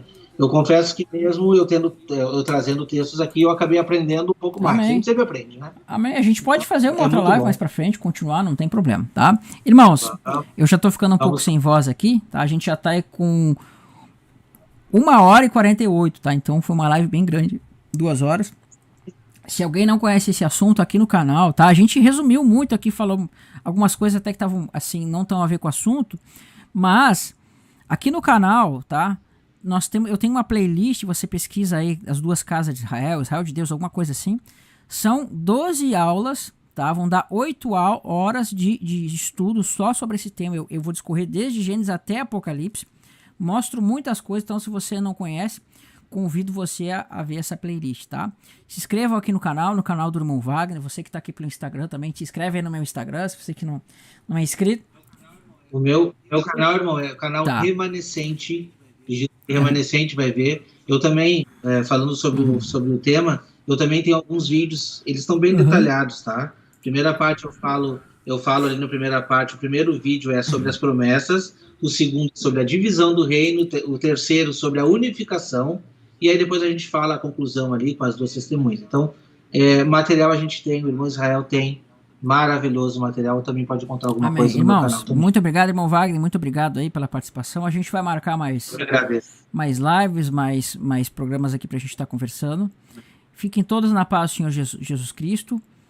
Muito obrigado, irmão Wagner. Tchau, tchau, os irmãos. Até uma